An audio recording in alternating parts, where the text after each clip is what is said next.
Hi friends, welcome to Tutor Joes. நம்ம இன்னைக்கு பார்க்க போற கான்செப்ட் பாத்தீங்கன்னா LibreOffice Calc யூஸ் பண்ணி எப்படி ஒரு மார்க் ஷீட்டுக்கு நம்ம ரிசல்ட் ஃபைண்ட் பண்றது அப்படினு சொல்லி பார்க்க போறோம். previous classல பாத்தீங்கன்னா ஒரு மார்க் ஷீட்டுக்கு எப்படி நம்ம டோட்டல் அண்ட் ஆவரேஜ் கால்குலேட் பண்றது அப்படினு சொல்லி பார்த்தோம். இந்த கிளாஸ்ல பாத்தீங்கன்னா நம்ம எப்படி ரிசல்ட் ஃபைண்ட் பண்றது அப்படினு சொல்லி பார்க்கலாம். அதாவது ரிசல்ட் அப்படிங்கிறது என்னன்னு பாத்தீங்கன்னா பாஸ் ஆர் ஃபெயில் தான் நம்ம ரிசல்ட் அப்படினு சொல்றோம். இப்போ பாஸ் அப்படி நம்ம எப்ப சொல்லுவோம்னு பாத்தீங்கன்னா நமக்கு டோட்டலா பாத்தீங்கன்னா 5 சப்ஜெக்ட் இருக்கு. 5 சப்ஜெக்ட்ல இருக்க மார்க் பாத்தீங்கன்னா நமக்கு 35 அல்லது 35 விட அதிகமா இருந்தா நம்ம பாஸ் அப்படினு சொல்றோம். அதே பாத்தீங்கன்னா ஏதாவது ஒரு சப்ஜெக்ட்ல நமக்கு 35 விட கம்மியா இருந்தாலும் நம்ம அதை ஃபெயில் அப்படினு சொல்றோம். இப்போ எப்படி நம்ம இந்த கண்டிஷனை செக் பண்ணி நம்ம பாஸ் ஆர் ஃபெயில் நம்ம ரிசல்ட் ஃபைண்ட் பண்றது அப்படினு சொல்லி பார்க்கலாம்.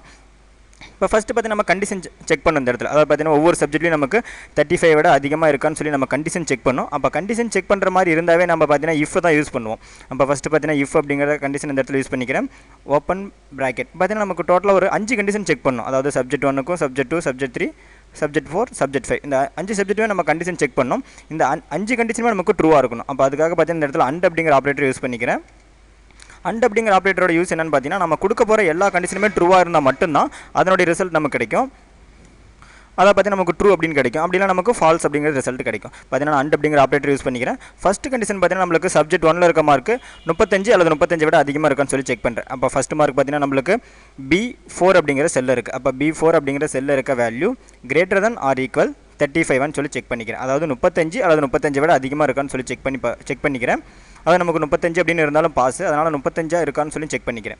அடுத்து பாத்தீங்கன்னா நமக்கு சப்ஜெக்ட் 2ல இருக்கிற மார்க்கும் greater than or equal 35 ன்னு சொல்லி நான் செக் பண்ணிக்கிறேன். பாத்தீங்கன்னா இந்த இடத்துல நம்ம ஃபர்ஸ்ட் செமிகோலன் அப்படிங்கறத கொடுத்துறேன். அப்ப C4 அப்படிங்கற செல்ல இருக்க மார்க்கும் greater than or equal 35 ன்னு சொல்லி செக் பண்ணிக்கிறேன். அடுத்து பாத்தீங்கன்னா இதே மாதிரி நான் இந்த மீதி இருக்கிற 3 சப்ஜெக்ட்டுக்கு நான் ஃபைண்ட் பண்ணிக்கிறேன். செக் பண்ணிக்கிறேன். அப்ப D4 greater than or equal 35. அடுத்து பாத்தீங்கன்னா நமக்கு E4 greater than or equal 35. அடுத்து பாத்தீங்கன்னா நமக்கு ஃபைனலா F4 greater than or equal 35 அப்படிங்கறத செக் பண்ணி இப்போ டோட்டலா பாத்தீங்கன்னா 5 கண்டிஷனுமே செக் பண்ணிட்டேன். இப்போ பாத்தீங்கன்னா எனக்கு இந்த கண்டிஷன் ட்ரூவா இருந்தா எனக்கு பாஸ் அப்படினு சொல்லி நமக்கு ரிசல்ட் வரணும். அப்ப பாத்தீங்கன்னா நமக்கு ஸ்ட்ரிங் டிஸ்ப்ளே ஆகிறதுனால இந்த இடத்துல நான் டபுள் கோட்ஸ்ல PASS பாஸ் அப்படினு சொல்லி கொடுத்துக்கிறேன். அப்படி இல்லனா நமக்கு ஃபெயில் அப்படினு சொல்லி டிஸ்ப்ளே ஆகணும். அதனால இந்த இடத்துல ஃபெயில் அப்படிங்கறத கொடுத்துறேன். டபுள் கோட்ஸ்ல FAIL ஃபெயில் அப்படிங்கறத கொடுத்துக்கிறேன்.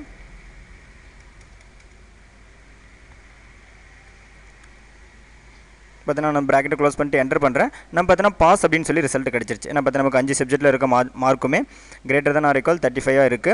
அப்ப அதனால பாத்தீங்கன்னா நமக்கு பாஸ் அப்படிங்கற ரிசல்ட் கிடைக்குது. பாத்தீங்கன்னா நமக்கு இந்த ஒரு ஃபார்முலாவை எல்லா மார்க்ஸ்க்குமே அப்ளை பண்ணனும். அப்ப என்ன பண்றேன் ஜஸ்ட் இந்த ஃபார்முலாவை கிளிக் பண்ணி இருக்கிற எல்லா மார்க்ஸ்க்கும் நான் ட்ராக் பண்ணி செலக்ட் பண்ணி பாத்தீங்கன்னா நமக்கு ரெண்டாவது ரிசல்ட் பாஸ் அப்படினு சொல்லி கிடைச்சிருக்கு. மூணாவது பாத்தீங்கன்னா நமக்கு ஃபெயில் அப்படினு சொல்லி கிடைச்சிருக்கு. இப்போ ஏன் பாத்தீங்கன்னா நமக்கு சப்ஜெக்ட் 2ல இருக்கிற மார்க் 35 விட கம்மியா இருக்கு. அதனால பாத்தீங்கன்னா நமக்கு ஃபெயில் அப்படினு சொல்லி கிடைச்சிருக்கு. அதே மாதிரி பாத்தீங்கன்னா நமக்கு நாலாவது ரிசல்ட் ஃபெயில் அப்படினு சொல்லி கிடைச்சிருக்கு. ஏன் பாத்தீங்கன்னா நமக்கு சப்ஜெக்ட் 3ல இருக்க மார்க் 25 விட கம்மியா இருக்கு. அதே மாதிரி பாத்தீங்கன்னா நமக்கு அந்த 5th ரிசல்ட்டும் நமக்கு ஃபெயில் அப்படினு சொல்லி வந்திருக்கு. ஏன் பாத்தீங்கன்னா நமக்கு சப்ஜெக்ட் 5 அடுத்து பாத்தீங்கன்னா சப்ஜெக்ட் 2 ரெண்டுல இருக்க மார்க்குமே பாத்தீங்கன்னா நமக்கு 35 விட கம்மியா இருக்கு. அதனால ஃபெயில் அப்படினு சொல்லி கிடைச்சிருக்கு.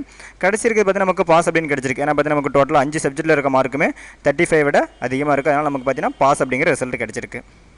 இப்போ இந்த மாதிரி பாத்தீங்கன்னா நம்ம கால்சி யூஸ் பண்ணி ஒரு மார்க்ஸ்க்கு நம்ம டோட்டல் ஆவரேஜ் அடுத்து பாத்தீங்கன்னா ரிசல்ட் அப்படிங்கறத நம்ம ஃபைண்ட் பண்ணலாம். அடுத்து பாத்தீங்கன்னா நம்ம கிரேட் எப்படி ஃபைண்ட் பண்றது அப்படினு சொல்லி நம்ம நெக்ஸ்ட் வீடியோஸ்ல பாப்போம். அடுத்து फ्रेंड्स இது எங்களோட வெப்சைட் நேம் www.tutorjoes.com. உங்களுக்கு ஏதாவது அட்வான்ஸ் கம்ப்யூட்டர் டியூட்டோரியல் வீடியோஸ் வேணா நீங்க எங்க வெப்சைட் விசிட் பண்ணி பார்க்கலாம். அடுத்து फ्रेंड्स யூடியூப்ல எங்களோட வீடியோஸை பாக்கும்போது மறக்காம எங்க யூடியூப் சேனலை சப்ஸ்கிரைப் பண்ணிக்கங்க. Thank you friends.